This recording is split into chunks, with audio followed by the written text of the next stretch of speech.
Assalamualaikum warahmatullahi wabarakatuh.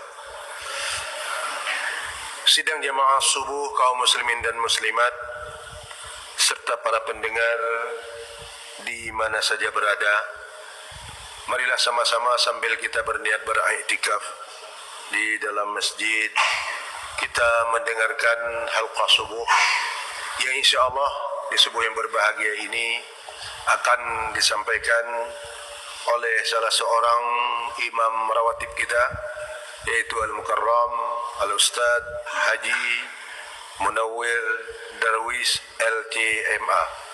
Kepada beliau waktu dan tempat kita sediakan. Sebelum dan sesudahnya mari sama-sama kita aturkan ribuan terima kasih serta kita persilahkan dengan segala hormat. Wallahul muwafiq. Wassalamualaikum warahmatullahi wabarakatuh.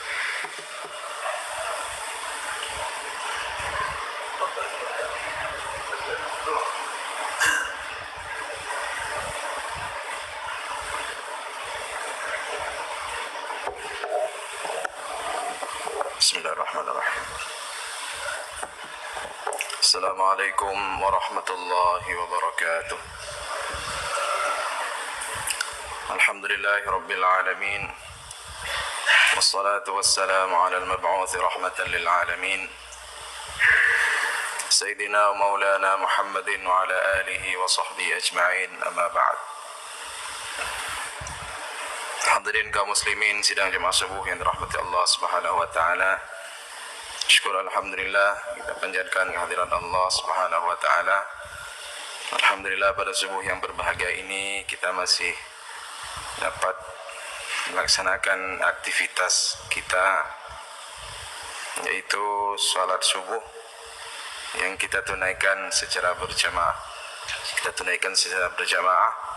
Mudah-mudahan Allah terima segala amal ibadah kita. Amin ya rabbal alamin.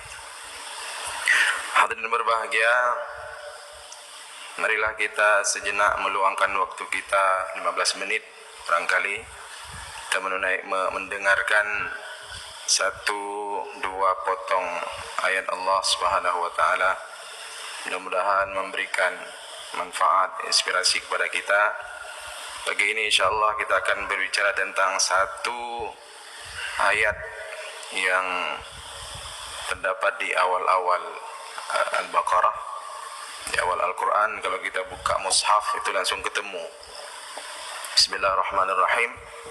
Alif Lam Mim. Dzalikal kitabu la raiba fihi hudan lil muttaqin alladzina yu'minuna bil ghaibi wa yuqimuna as-salata wa mimma razaqnahum yunfiqun. Ini banyak kalimat di dalam ayat ini. Kita hanya mengambil satu kata di dalam ayat ini, yaitu alladzina yu'minuna bil ghaibi.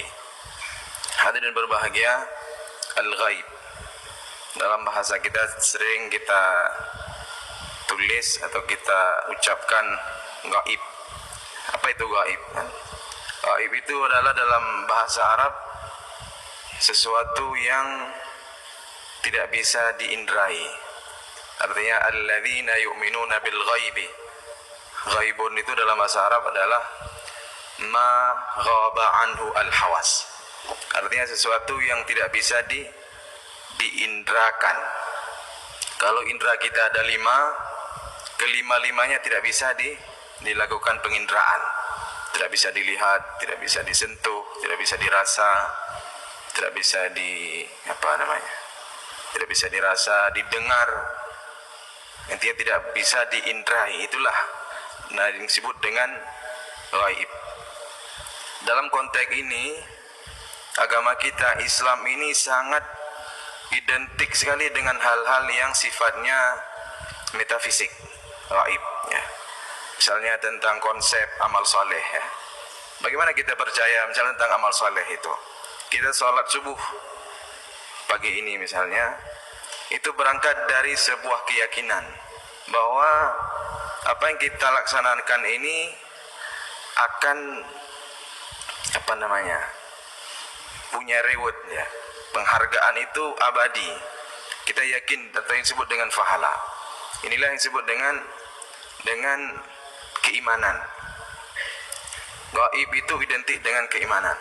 Kalau dalam bahasa sederhana, iman itu adalah percaya kepada sesuatu yang tidak dapat dibuktikan. Itulah iman. Percaya pada sesuatu tidak bisa dibuktikan dengan empiris. Tidak bisa dibuktikan. Kalau kita tanya, kenapa Anda yakin sedekah, salat subuh, dan seterusnya? Bisa Anda buktikan itu? Nggak bisa. Itu semuanya berangkat dari keyakinan. Itu disebut dengan iman. Karena itu hadirin berbahagia, di dalam rukun iman itu sendiri, yang 6, itu semuanya sebetulnya berkaitan dengan hal-hal yang tidak bisa diindrai. Percaya kepada malaikat, percaya kepada Allah, malaikat, kitab, hari akhirat, dan seterusnya. Ini semuanya berkaitan dengan hal-hal yang tidak bisa dibuktikan. Tapi kita percaya, karena berangkat dari sebuah keyakinan, iman bahwa itu memang Allah, itu memang sebuah kebenaran. Karena itu hadirin berbahagia, Nabi Ibrahim alaihissalam, Nabi Musa, dan juga umat-umat terdahulu pernah minta bukti yang sifatnya empirik kepada Allah Subhanahu wa taala. Misalnya Ibrahim alaihissalam ketika hendak berjumpa dengan Allah Subhanahu wa taala di Bukit Tur. Apa yang dikatakan oleh Musa, bukan Ibrahim. Apa yang disampaikan oleh Musa alaihissalam? Kata Musa, "Rabbi arini anzur ilaik." Kata Musa alaihissalam, "Rabbi arini anzur ilaik." Ya Allah, aku ingin melihatmu. Itu kata Musa. Kemudian kata Ibrahim, "Rabbi arini kaifa tuhyil mauta." Ya Allah, ini kata Ibrahim, aku ingin engkau menunjukkan kepadaku bagaimana engkau menghidupkan yang mati. Kaifa tuhyil mauta. Minta bukti yang sifatnya empirik itu tadi. Lalu kata Allah apa kepada Ibrahim? Qala awalam tu'min. Kata Allah, wahai Ibrahim, apakah engkau tidak beriman kepadaku? Kata Allah, qala awalam tu'min. Qala bala walakin liyatma'inna qalbi. Bukan wahai Allah, kata Ibrahim, aku minta bukti yang sifatnya empirik itu, bukan dalam rangka tidak iman kepadamu, kata Ibrahim, tetapi liyatma'inna qalbi, untuk menenteramkan jiwaku. Kata Ibrahim, untuk menenteramkan jiwaku. Kenapa demikian hadirin berbahagia? Seringkali di dalam kehidupan ini, hal-hal yang sifatnya gaib, hal-hal yang berkaitan dengan keimanan itu, apabila disokong oleh bukti-bukti fisik, bukti visual itu sering menenteramkan jiwa. Sering menenteramkan jiwa. Dan sebetulnya ini menjadi sebuah fitrah, ya, fitrah manusia semuanya. Bahkan kalau kita lihat misalnya dialog antara Rasulullah dengan umat terdahulu, antara para rasul, termasuk Rasulullah sallallahu alaihi wasallam dengan umat terdahulu, ketika mereka mendakwahkan tauhid, apa yang mereka katakan? Wa qalu lan nu'mina laka hatta tafjura lana minal ardi yanbu'a. Wahai Muhammad, kami tidak iman kepadamu sebelum engkau bisa membuktikan detik ini juga, hatta tafjura lana minal ardi yanbu'a, engkau bisa mengeluarkan mata air dari bumi detik ini juga. Lan nu'mina laka hatta tafjura lana minal ardi yanbu'a. Ini kata orang-orang jahiliyah dulu. Au takuna laka jannatun, atau engkau bisa membuktikan kepada kami detik ini juga, au takuna laka jannatun min nakhilin wa 'inabin fatufajjiral anhara khilalaha tafjira. Bisa memperlihatkan pada kami engkau punya kebun yang di dalamnya ada mata air yang indah sekali. Artinya dia menuntut semacam, kalau sekarang ini magic, ya, magic bisa menyulap apapun yang mereka inginkan. Ini permintaan umat terdahulu ketika mereka mendakwahkan tauhid. ketika mendakwakan Allah Subhanahu wa taala. Au takuna laka jannatun min nakhilin wa 'inabin fatufajjira al-anhara khilalaha tafjira. Kemudian mereka minta lagi, au tusqitas samaa'a kama za'amta 'alaina kisafa au ta'tiya billahi wal malaikati qabila. Atau detik ini juga, jika Allah itu ada, dia bisa merontokkan langit detik ini. Kasih bukti. Jadi mereka ini minta bukti yang bisa mereka indrai. Au tusqitas samaa'a kama za'amta 'alaina kisafa. Rontokkan langit itu detik ini juga. Kama za'amta 'alaina kisafan au ta'tiya billahi wal malaikati qabila. Atau coba turunkan malaikat. Jangan cakap sajalah, kata orang-orang tersebut. Buktikan kepada kami wahai Muhammad. Turunkan malaikat atau rontokkan langit sekalian. Ini mereka minta bukti fisik itu tadi. Karena itu hadirin berbahagia, bukti fisik di dalam kaitannya dengan iman itu sering mendatangkan ketentraman.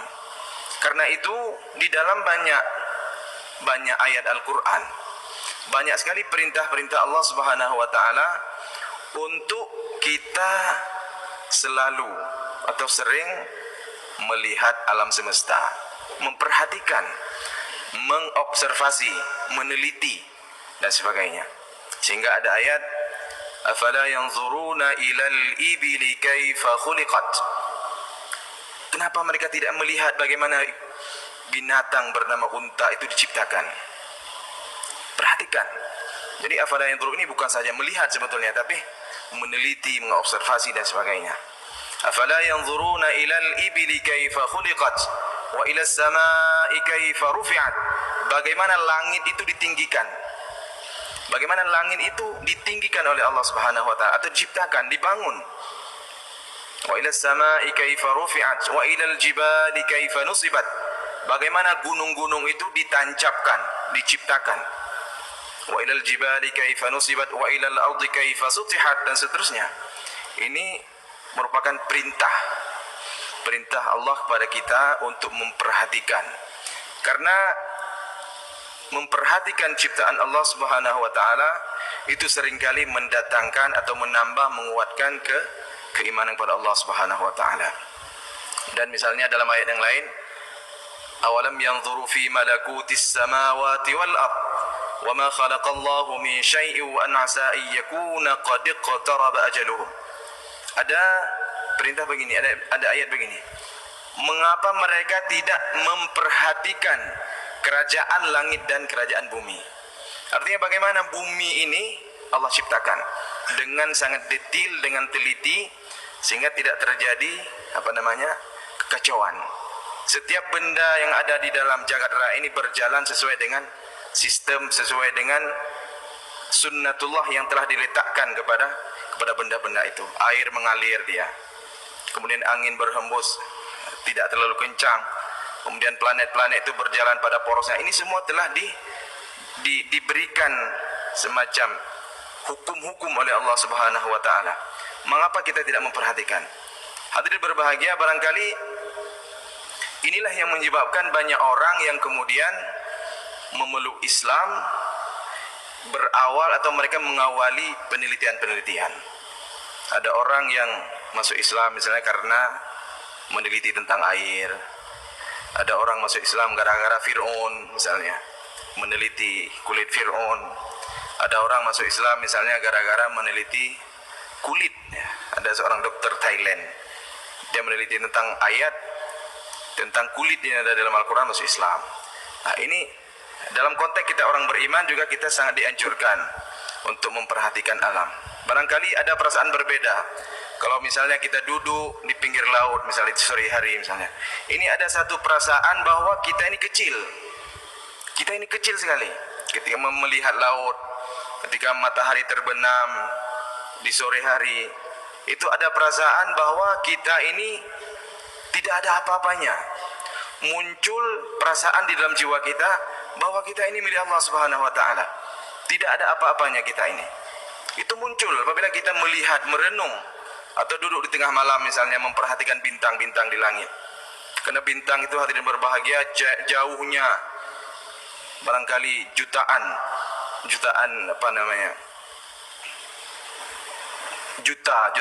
apa namanya, ribuan, jaraknya itu jutaan kecepatan cahaya, jutaan kilometer kecepatan cahaya, yang barangkali bintang-bintang itu kalau kita saksikan dengan mata kepala sendiri mungkin 10 atau 15 kali dengan besar bumi ini.